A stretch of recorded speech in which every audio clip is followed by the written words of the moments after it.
Congratulations kayo mga bata sa inyong achievement karon. Nagpasalamat po ko kang Stephen na nagpasundaya ko pagkilala o pag-ila sa inyo ha. Sa mga mama o papa, lula o lolo, congratulations. Karong nga po na, ipadahan ng pagsuduan ang disiplina sa inyong mga bata. Okay? Sa ilang ipakita sa isa katuig, sa isa ka school year, doon na sila inadawat na award gikan sa ilang mga maestra.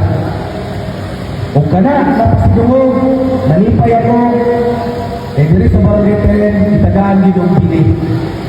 Bili ng pag-eskwela, sugod sa elementarya. The best time, mga bata, the best time na mag-prepare sa inyo ang kaugnaon, karon yun. Ang inyong oras, karon panahon na, karon na ihatag sa inyo.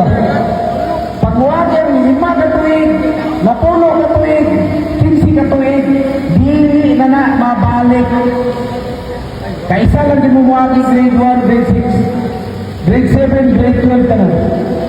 So you are on the right track.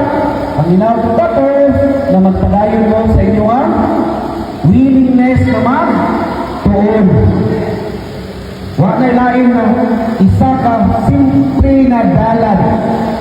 Kinahanglan yun love of education.